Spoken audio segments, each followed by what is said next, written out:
Dobra, to chyba zacznie od tego, kim jestem, o czym będziemy dzisiaj rozmawiać. Nazywam się Jana, jestem z Ukrainy, pochodzę z Ukrainy. Przez ostatnie 8 lat mieszkam w Polsce, zwłaszcza w Krakowie. Przyjechałam i tutaj zostałam w Krakowie. Z wykształcenia jestem ekologiem i dzisiaj my będziemy z Wami rozmawiać o LinkedIn. Co to jest, dlaczego, jakby takie różne podstawowe rzeczy i może jakieś takie lifehacki takie, co poznałam, kiedy sama robiłam dla siebie ten profil na LinkedIn. Jeszcze parę dodatkowych rzeczy, kiedy dowiedziałam się w trakcie przygotowania dla Was prezentacji. LinkedIn działa od 2003 roku i ma 24 wersje językowe, w tym polską, ukraińską też ma. I jakby to taki portal międzynarodowy, stworzony dla ustalenia kontaktów, powiedzmy, plus minus mamy, super, to znaczy coś nowego się dowiedziecie na pewno dzisiaj. Stworzony był specjalnie dla nawiązywania takich kontaktów zawodowych, profesjonalnych i teraz on jest takim portalem, gdzie można siebie promować jako specjalista, szukać pracy albo szukać pracowników. Tylko powiem takie parę liczb, że na całym świecie 900 milionów ludzi mają konta na całym świecie i z tych 900 milionów 5,5 w Polsce. To znaczy, że jakby prawie połowa pracujących ludzi w Polsce, jakby jeżeli bez dzieci, tak, i tych ludzi, jakie już na emeryturze, to jakby połowa ludzi pracujących w Polsce mają konto. I jak już powiedziałam takim w podsumowaniu, co możemy, dlaczego nam jest potrzebny ten portal LinkedIn, co możemy zyskać, jeżeli założymy tam konto, to jakby takie różne te rzeczy, ale jak już wspomniałam, to jakby jeżeli tak podsumować, to 3 najważniejsze rzeczy, że poszukiwać pracy, szukać pracowników, albo promować swoje usługi, albo usługi swojej firmy. Dlatego ten portal jakby się przyda nie tylko dla ludzi, jakie poszukują pracy, a dla przedsiębiorców, jakie mają swoją firmę i chcieliby promować i sprzedawać swoje usługi. To też jest taka dobra platforma. Dzisiaj chyba nie będziemy mieli dużo czasu na to, ale może wspomnę, czym się różni takie konto swoje i konto firmowe, ale o firmowym koncie dzisiaj nie będziemy rozmawiać, dlatego to będzie taka praca domowa, jeżeli potrzebujecie tego, macie swoją jakąś firmę i chcecie założyć taki profil na LinkedIn. I jeżeli chodzi o zakładanie konta, to jest bardzo proste. Parę kroków i wy już macie konto i potem już zaczyna się ta większa praca w napełnieniu tego swojego profilu. I jak widać, żeby założyć konto, potrzebny albo mail, po prostu swój mail tam wpisujecie i wpisujecie swoje jakby, jeżeli już macie konto, tutaj wpisujecie e-mail i password i wchodzicie sign in, a jeżeli nie macie konta, to macie 2 opcje. Continue with Google i New to LinkedIn, Join Now. To takie 2 opcje. To znaczy, że możecie zalogować się przez każdy mail, jaki macie, albo oprócz Google'a na przykład, albo przez Google'a i to jakby taki trochę prostszy proces po prostu przez Google'a, bo to ono wszystko jakby informacje dostaje to, co macie na koncie Google'a.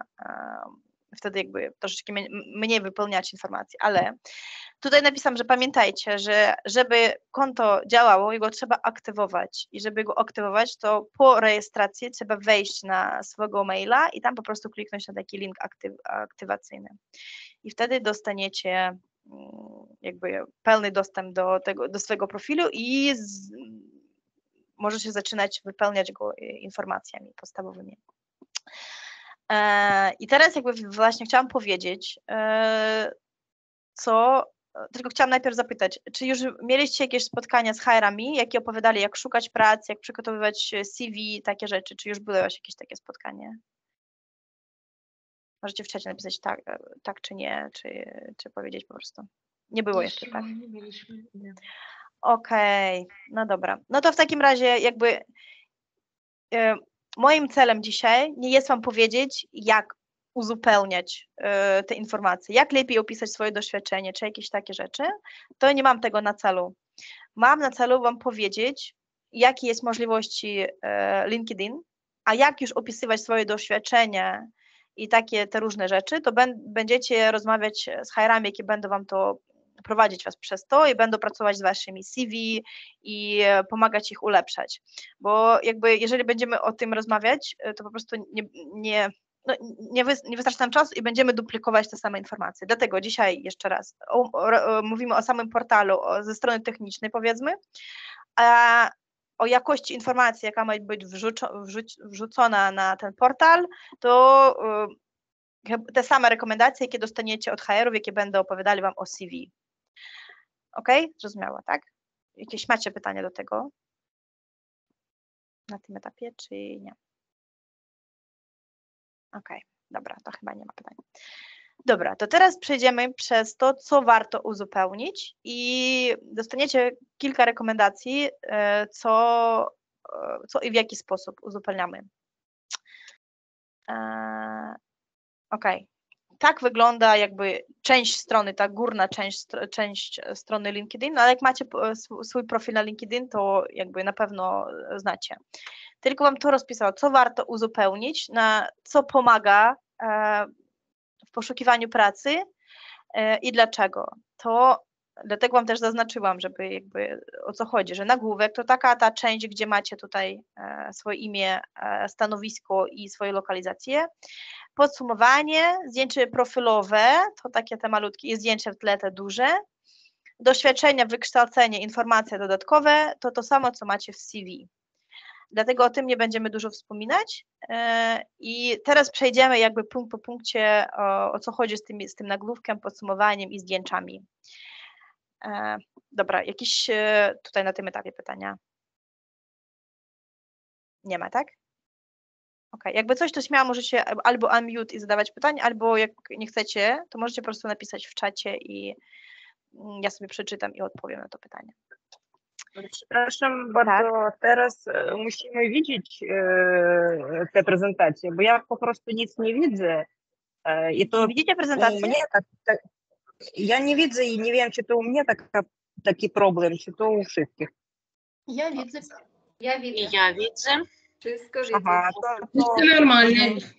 Okej, to Waleria, lepiej jakby wyjść z spotkania i wrócić. Tak, okej, dziękuję bardzo. Okej, to ja poczekamy chwilkę jeszcze, tak po prostu o jakichś ogólnych rzeczach pogadamy, jak Waleria sobie przeloguje. Okej, to znaczy o LinkedIn jeszcze, jeżeli mówimy, to na przykład ja swoją pracę obecną znalazłam dzięki LinkedIn tylko i wyłącznie, bo szukałam w różnych sposobach, ale udało się przez LinkedIn. I dlatego też bardzo się cieszę, że mogę Wam o tym opowiedzieć, o tym portalu. Dobra, to jakby zacznę opowiadać o nagłówku, a Waleria dołączy w trakcie. Nagłówek to ta część, jaką macie od razu pod swoim zdjęciem. To jeszcze raz, tutaj macie swoje imię i nazwisko, stanowisko i słowa kluczowe. I właśnie pogadamy teraz o tych słowach kluczowych. I lokalizację. Dlaczego? No jasne, że imię i nazwisko jest potrzebne i jest bardzo ważne go wpisać tak, jak macie go w paszporcie zagranicznym. To jest bardzo ważne. Przez to, że to może być jakby powodem nawet niedostania pracy. Bo ja miałam taką sytuację w mojej poprzedniej pracy. Wreszcie nam się udało z tą dziewczyną się skontaktować, ale ona była Aleksandra, jakby w paszporcie, a na portalu była Aleksandra. Jak zgłosiła się do pracy i potem wysłała swoje CV, to wychodzi na to, że to zgłoszenie do pracy i CV się nie połączyło i jakby to było dwie różne osoby w systemie. To znaczy, że nawet jedna literka ma znaczenie i o tym jakby takie moje polecenie, zalecenie, żeby jeżeli macie założone konto, jakieś macie tam coś, to sprawdźcie, czy na pewno to wasze imię, nazwisko wygląda tak samo jak w paszporcie waszym zagranicznym.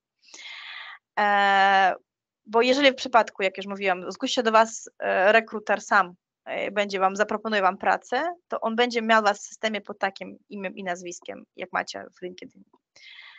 Dobra, stanowisko. To wasze obecne stanowisko może być, jak tutaj menedżer do spraw ubezpieczeń, ale też to takie nowości ostatnich, nie wiem, ostatniego roku może w LinkedIn, że teraz jeszcze zalecono dopisywać takie słowa kluczowe, jakie pomagają rekruterom odnaleźć was spośród tych 5 milionów ludzi w Polsce, tak? Dlatego tutaj na przykład wpisano jeszcze dodatkowo, że ten menedżer do spraw ubezpieczeń czym się zajmuje? Rozwojem biznesu, operacjami, zarządzaniem procesami i zarządzaniem sprzedażą. Tak? Takie słowa kluczowe, że jakie pomagają was odszukać jakby na tym portalu.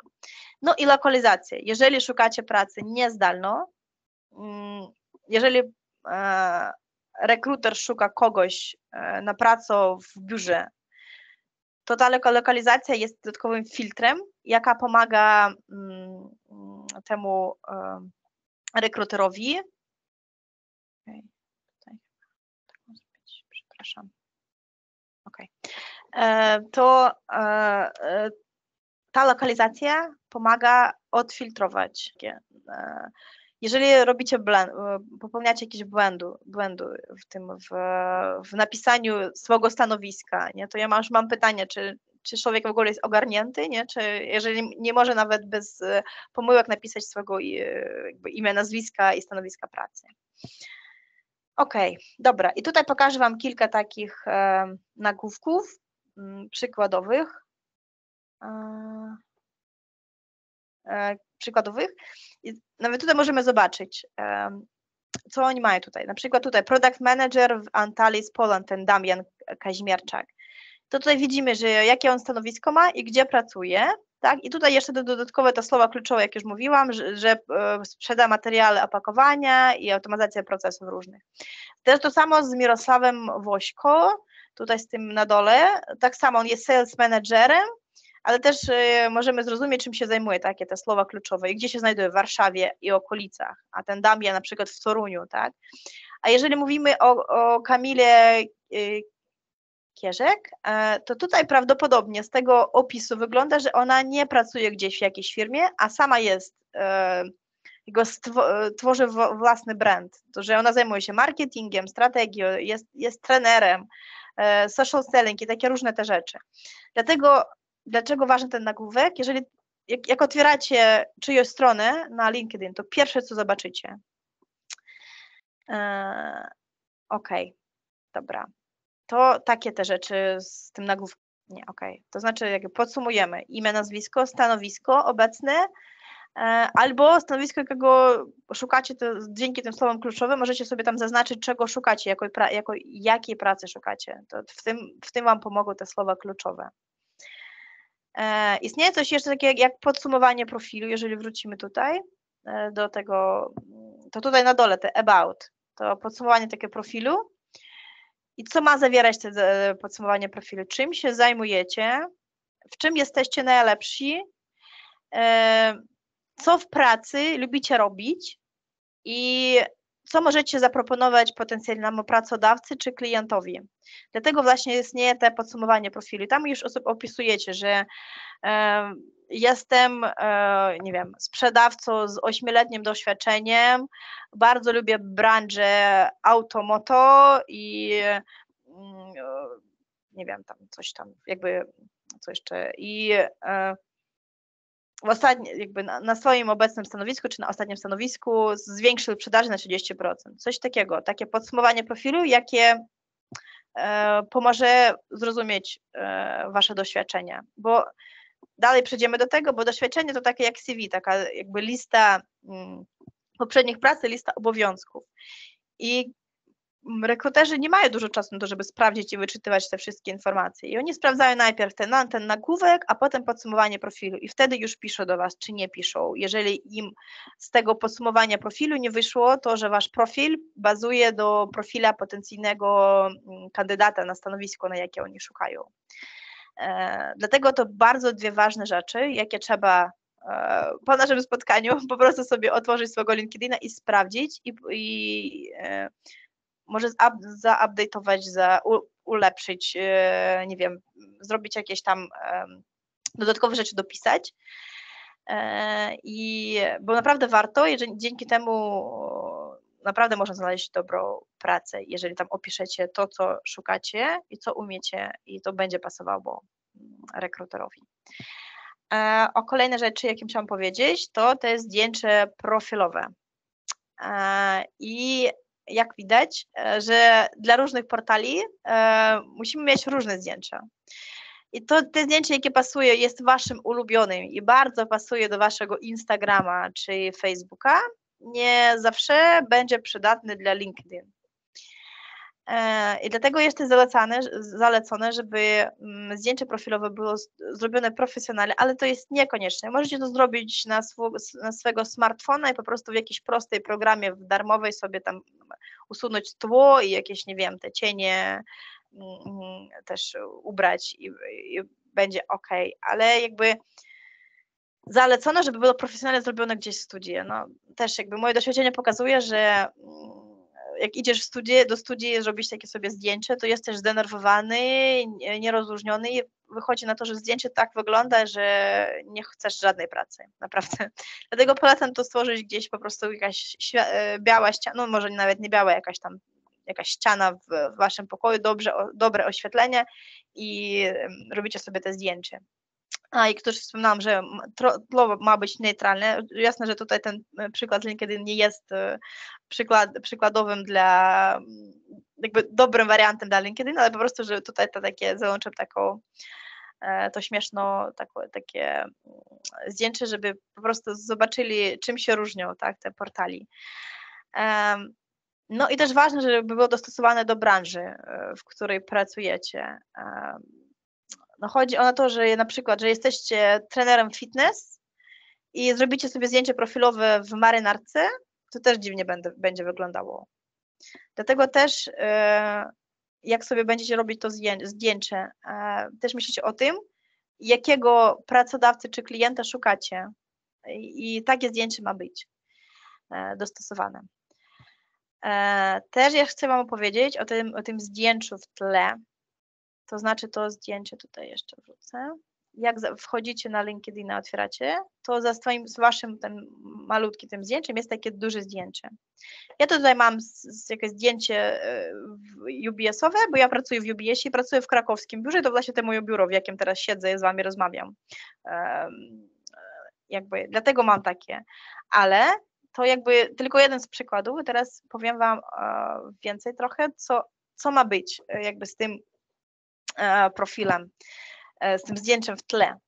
Zdjęcie w tle, dodatkowo do tego zdjęcia waszego profilowego, pomaga też zrozumieć, w jakiej branży pracujecie. Jakby podsumując, że te zdjęcie w tle ma być profesjonalne, żeby pokazywać, czym się zajmujecie i może co chcieliby podkreślić, coś wyróżnić.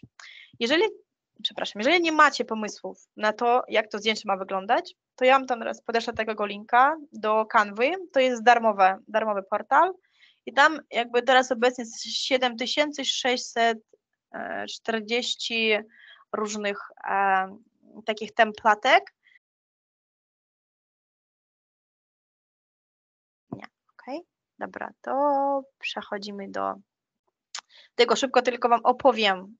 Jak już mówiłam, że nie będziemy mówić o tym, jak wypełniamy doświadczenie, wykształcenie, informacje dodatkowe, bo to wszystko to same, co będziecie robić dla swojego CV.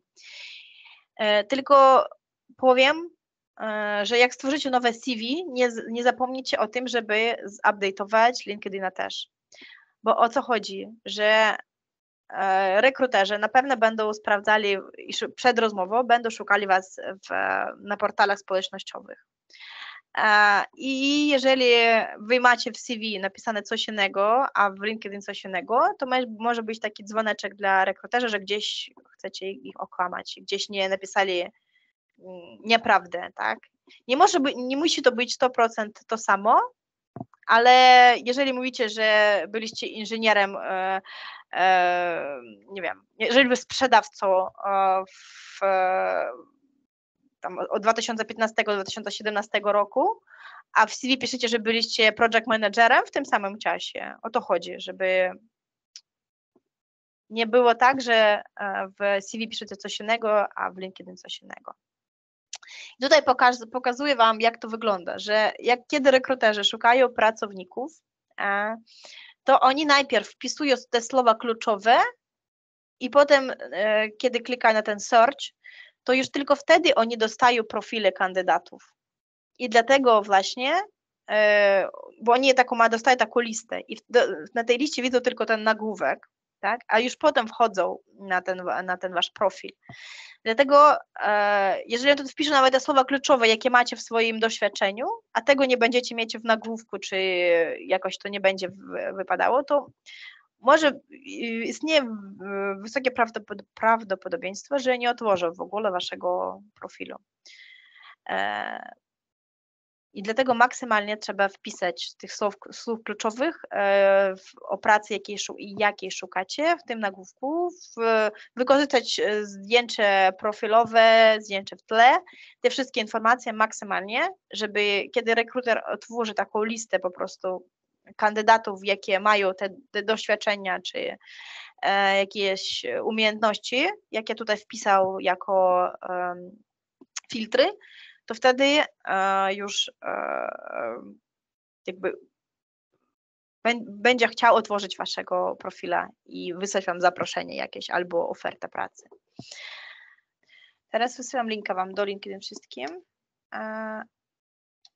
Jakby może być dwa podejścia. Możecie po prostu patrzeć, co ja robię, a możemy zrobić tak, że też otworzycie swoje profile, kto ma profil, i po prostu przejść przez te same kroki ze mną i ulepszyć, albo po prostu sprawdzić, czy tak samo już macie, to już wszystko zrobione w swoim portalu. Okej, nie szeruję. Rozmawiam, nie szeruję.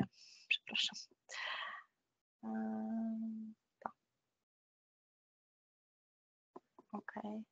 Powiedzcie mi proszę, czy teraz widać, że ten LinkedIn jaki szeruje. Dobra, tak to wygląda jakby taki start page. Okej, coś, nie? Czy... Nie? Okej. Dobra, bo to jakby jeszcze nie wasza taka strona, to jakby taka startowa strona. Jeżeli chcecie na swoją stronę trafić, to musicie kliknąć albo na nazwisko, imię, nazwisko, albo po prostu na zdjęcie. I teraz się otworzy ten wasz profil, tak jak on wygląda dla kogoś, kto wchodzi na niego. Ja wam teraz podsyłam też linkę do swojego profilu. W jakim celu? Nie jest mój profil na 100% idealny, przez to, że na przykład ja tutaj nie mam tych słów kluczowych, ale ja i nie szukam pracy teraz. Mam tylko swoje te obecne stanowisko. Jest taka opcja, że możecie dodać mnie jakby do swojego profilu jako kolegę, jako znajomego. Jeżeli chcecie na przykład, żeby ja popatrzyłam na wasz profil i napisałam jakieś komentarze, jeżeli chcecie, to możecie mi to po prostu mnie tutaj dodać w LinkedIn i napisać do mnie takiego messagea, żeby ja po prostu sprawdziła w każdym języku, w jakim wam jest wygodnie. Rosyjski, ukraiński, możecie do mnie napisać, to znaczy w każdym języku. Ukraiński, rosyjski, polski, angielski, nawet niemiecki, ale nie za bardzo dobrze mówię po niemiecku, ale w niemieckim też się dogadamy. Okej, dobra, to co chciałam tu powiedzieć? Jeżeli wchodzicie na ten swój portal, co wam zaleca też zrobić? To też nie jest obowiązkowo, taka tylko opcja po prostu istnieje. Możecie tutaj zmienić ten edit public profile, możecie zmienić swój ten adres właśnie możecie sobie zmienić, żeby tam było wasze imię i nazwisko. Bo jak rejestrujecie się, to dostajecie na pewno jakieś imię, nazwisko i jakieś tam cyferki. Możecie teraz sprawdzić, kto teraz ma otwarte LinkedIn. Macie tam jakieś cyferki oprócz imienia, nazwiska? Albo w ogóle jakieś tam, coś tam, tak? Czy nie? Tak. No. I żeby to wyglądało bardziej profesjonalnie. Dlaczego? Bo ja też polecam tego linka dodawać do CV, gdzie wy piszecie na górze swoje imię, nazwisko, coś tam, jakieś tam, co tam jeszcze piszemy i tam też możecie po prostu wkleić na górze, obok zdjęcia tego linka do LinkedIn. Dlatego on ma wyglądać jakoś pięknie. Możecie to sobie tutaj zmienić. Jeżeli tutaj klikniecie, to nie wiem jak to po polsku tutaj, ale ten profil URL możecie sobie zmienić i klikniecie, to pojawia się tutaj taka opcja, tutaj z tym ołówkiem i możecie sobie tutaj wpisać co chcecie. I to nie musi być imię i nazwisko, ale może jak chcecie, żeby was po prostu tak wyszukali. To samo można zrobić dla profila biznesowego konta, to samo. Tutaj możecie po prostu nazwę firmy wpisać. Albo nie wiem, co chcecie. Po prostu informuję was, że istnieje taka opcja, że możecie sobie zmienić. I jeżeli chcecie to wstawiać do CV, to lepiej, żeby to było imię i nazwisko i to też jakby lepiej wygląda po prostu w CV. Okej. Dobra. Co jeszcze tutaj z takiego rzeczy? No tutaj jak to zmienić te wszystkie te rzeczy, to też klikacie. Okej, poczekajcie tutaj. Okej, możecie sobie zmieniać to zdjęcie. Wszystko, gdzie widzicie ołówek, to znaczy to wszystko można redagować jakby tutaj te zdjęcie w tle możecie sobie zmienić swoje zdjęcie profilowe, możecie tutaj zmienić ten nagłówek z pomocą tego ołówka. Dobra, i to nam jeszcze pokazuje ten profil wasz. Tutaj jakoś będą jakieś propozycje dla was, na przykład mnie proponuje, żeby ja zweryfikowała swój profil, że jestem ja i potwierdziłam, że to jestem ja, jakby taka opcja.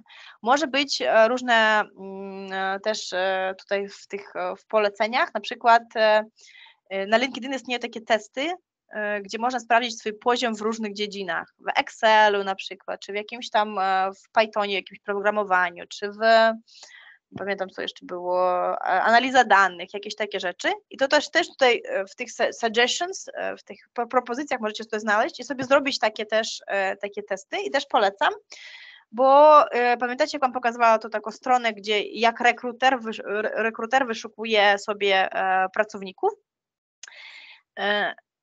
to jeżeli macie taki test zrobiony w LinkedIn, to też on jest niby zweryfikowany, wasz poziom tej znajomości tego czegoś, na przykład Excela i to też jest pokazywane dla rekruterów i to wyróżnia wasz profil, on będzie gdzieś na górze raczej, jeżeli macie już te skills, jakie jest obowiązkowymi dla tego stanowiska na przykład, to wasz profil będzie po prostu na górze wśród tych innych profili, jakie dostanie rekruter po tej filtracji całego LinkedIn. Okej. Tutaj też macie taką analitykę dla siebie, ile ludzi oglądało wasz profil,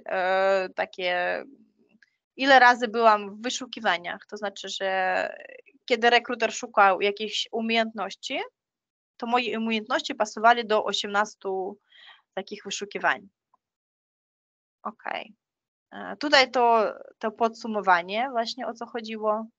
Tutaj w activity napisane, co zrobiliście, gdzie tam jakiegoś lajka komu postawiliście, czy coś tam, jakiś komentarz zostawiliście. I to też jest bardzo ważne, bo te activity widoczne nie tylko dla was, a dla ludzi, którzy wchodzą na wasz portal.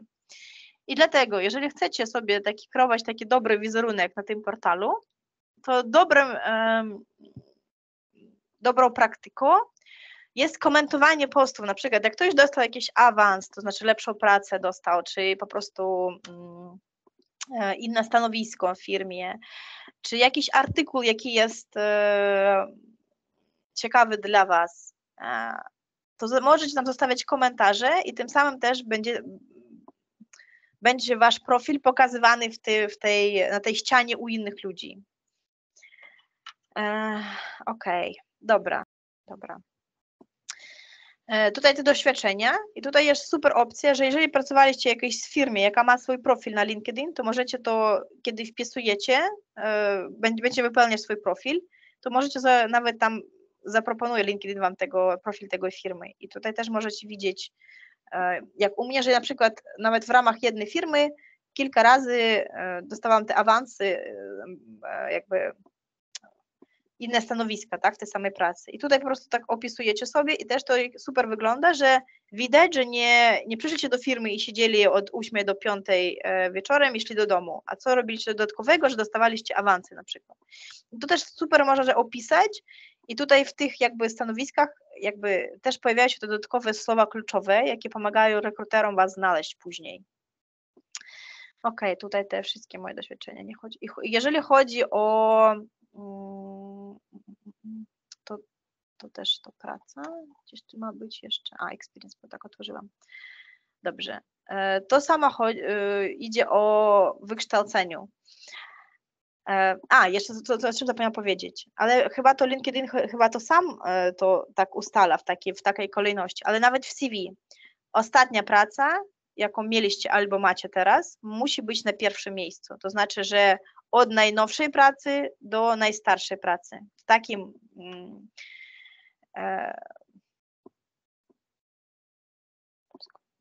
jakby taka kolejność ma być, że ostatnią pracę, jaką robiliście, ma być na górze. I to jest bardzo, bardzo ważne. Też to polecam to poprawić w swoim CV, jeżeli macie odwrotnie. Bo patrzę na ostatnie miejsce zatrudnienia najpierw, a potem już te poprzednie.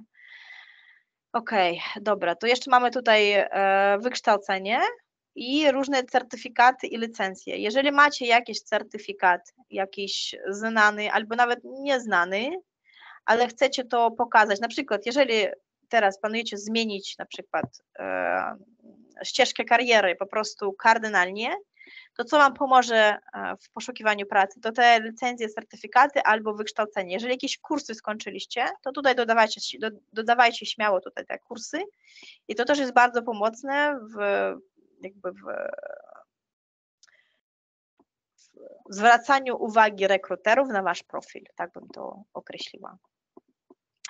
Okej, na samej górze macie takie jobs, tak, albo praca, nie wiem po polsku, chyba praca, tak to się jakoś ma to się nazywać. Jeżeli naciśniecie ten jobs, to otwiera się takie coś.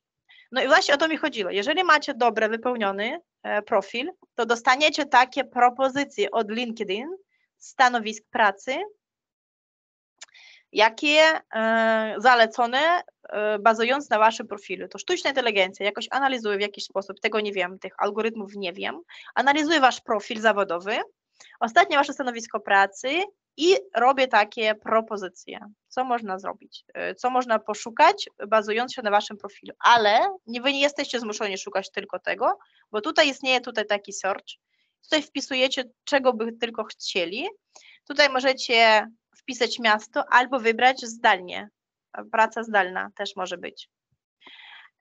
I też Wam tutaj zaproponuję miasto na podstawie Waszego profilu, bo ja zaznaczyłam, że jestem z Krakowa i tutaj mi już Kraków ten proponuje, ale ja mogę go wyszukiwać w każdym mieście na świecie, nie tylko w Polsce, jakby na świecie, w każdym mieście, nawet tam, nie wiem, w Stanach Zjednoczonych, ale tu też chodzi już kolejna rzecz, że w Stanach Zjednoczonych nie tak prosto po prostu ze strony tych pozwoleń na pracę dostać tą pracę. Okej, dobra, i tak samo. Oprócz tego, że proponuję już takie te słowa kluczowe dla wyszukiwania pracy, od razu proponuję też jakby oferty pracy, też na podstawie tego Waszego profilu albo Waszych poprzednich wyszukiwań. Jeżeli szukałam tego team lidera i różnych rodzajów analizy danych, to mi tutaj takie i proponuje. Okej. Co możecie jeszcze robić? Jeżeli jakieś stanowisko pracy Wam się spodobało, Wy go otworzyli, przeczytali, to możecie sobie go dodać w zakładki takie. I tutaj, jeżeli otworzycie My Jobs, to tam będziecie go mieli. To stanowisko. Okej, dobra. Jeżeli nie chcecie już widzieć tego, bo na przykład codziennie szukacie pracy, tak? Sprawdzacie tego LinkedIna i już wiecie, że to stanowisko Wam nie pasuje, w ogóle nie pasuje, nie chcecie, żeby on po prostu na liście się pojawiało, żeby tracić na to czas, to po prostu sobie tak odznaczacie i już więcej go nie zobaczycie.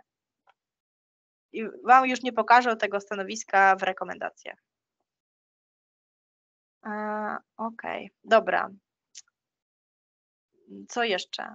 wy możecie część stanowisk, na przykład tu, teraz otworzymy, sprawdzimy, wy możecie zaaplikować tutaj, jeżeli wy sobie przeczytaliście opis, wam wszystko pasuje i chcecie zaaplikować na to stanowisko, to możecie to zrobić przez apply. Okej, no to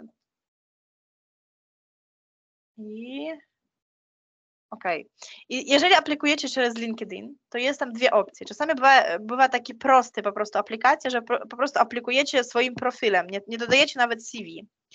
Część firm mają takie oferty pracy, że może po prostu sobie zaaplikować po prostu jakby profilem tym LinkedIn, dlatego on ma być wypełniony i wszystko tam już ma być zaznaczone. Ale też jeżeli aplikujecie, bo teraz mnie prawdopodobnie przekieruje na stronę, przekieruje mnie na stronę tego pracodawcy i ja będę aplikowała tam, ale ten jakby profil, jak powiedzieć, jak to już tu mówiła z tą dziewczyną w tym moim przykładzie, że jeżeli się aplikujecie przez LinkedIna, tutaj będzie teraz się otworzyć strona tego pracodawcy, tam wszystko trzeba wypełnić, takie różne tam informacje o siebie, dodać CV, ale też rekruter dostanie linka do waszego LinkedIn. I to właśnie chodzi o to, żeby połączyć kropki, że jeżeli dodacie CV z nazwiskiem Jana Molodon przez A i pierwszą literkę, a w LinkedIna macie, nie wiem, przez Y i coś jeszcze, to też trudno będzie połączyć kropki dla rekrutera. O to mi też chodziło. Okej. Dobra, co by tutaj jeszcze o tej pracy bym powiedziała? Okej. Możecie jeszcze sobie ustalić takie powiadomienia na maila. Te powiadomienia będą przechodzili na tego maila, na jaki jest zarejestrowany ten LinkedIn profil LinkedIn. Jeżeli macie jakiś stworzony specjalny, nie wiem, jakiś profil tylko dla jakiejś tam rejestracji na przykład, to na niego będziecie dostawać. Dlatego najlepiej jest zarejestrować tego swojego LinkedIna na ten profil, z jakiego korzystacie codziennie, żeby dostawać te informacje. I jeżeli na przykład ktoś wam napisze na czacie tutaj w LinkedIn, jakiś rekruter na przykład tutaj na czacie napisze do was, to wy to też dostaniecie, oprócz tego, że na LinkedIn dostaniecie tej wiadomości, dostaniecie też taką przypominajkę na maila. Co też jakby proponuję wam zrobić, to ustalić sobie taki job alert. Jeżeli wy szukacie na przykład tego konsultanta, co nam proponuje, sobie to wszystko wybierzecie i potem sobie zaznaczycie to, set alert. Nie wiem, jak to po polsku, tutaj to sobie zaznaczycie. To znaczy, że co kilka dni, może nawet codziennie, od tego zależy od tego, jak często będą pojawiać się nowe stanowiska, nowe oferty pracy z tymi samymi słowami kluczowymi, jakby to samo wyszukiwanie. Tak często będziecie dostawać sobie na maila takie wiadomości. I to jest super opcja, po prostu, że dostajecie już oferty pracy przefiltrowane pod wasz zapros, pod wasze te wyszukiwanie, jakie robiliście wcześniej. Okej. No i chyba z takich podstawowych rzeczy chodzi jeszcze o te filtry, co możecie sobie odfiltrować, że też możecie, na przykład jeżeli szukacie regularnie, to tutaj postawić ostatni tydzień, żeby ci tylko pokazywali, a nie pokazywało te stare jakieś oferty pracy, jakie już przeglądaliście wcześniej. Tutaj ja bym zostawiła wszystko, bo czasami to, co wy myślicie, że wy nie macie doświadczenia i będziecie szukać jakiś internship czy entry level, to jakby takie podstawowe te stanowiska, to niekoniecznie, że może być nawet to, co zaznaczone jako doświadczony, wy może macie to jakieś doświadczenie tylko z poprzedniej pracy, tylko o tym po prostu sobie nawet nie możecie pomyśleć, bo jesteście dużo takie samokrytyczne do siebie. Dlatego polecam tutaj po prostu nic nie wybierać. No kompania wiadomo, jeżeli szukacie jakieś konkretne stanowisko w jakiejś konkretnej firmie, to tutaj zaznaczacie, też bym nie zaznaczała. To może być ważne. Na przykład, jeżeli szukacie pracy na cały etat, a pracy jakoś częściowo albo dorywczo, albo tego jakiegoś stażu szukacie, to tutaj może to zaznaczyć. To też Wam pomoże odfiltrować niepotrzebne oferty. Okej. Aha, to o czym mówiła, że istnieje takie coś easy apply na przykład. To, no właśnie. To o co mi chodziło, że jeżeli tutaj zaznaczono tak LinkedIn ten logo i easy apply, to znaczy, że jeżeli klikniecie tutaj, was tylko zapytają, czy chcecie udostępnić swój profil do rekrutera, klikniecie OK i to już wy zaaplikowaliście na pracę. To znaczy już aplikacja poszła, znaczy zgłoszenie już poszło do rekrutera. Dobra, to company, job type. No i tyle jakby z takich. Możecie, jeżeli chcecie jakieś zaawansowane wyszukiwanie, to jeszcze dodatkowe te filtry, ale z podstawowych to by Wam powiedziała. Okej, bardzo Wam też również dziękuję Wam za Waszą aktywność, za Wasze pytania. Mam nadzieję, że dostaliście odpowiedzi. Jeżeli nie, to możecie ze mną kontaktować przez tego LinkedIna. Okej, dobra, bardzo Wam dziękuję i do zobaczenia jutro.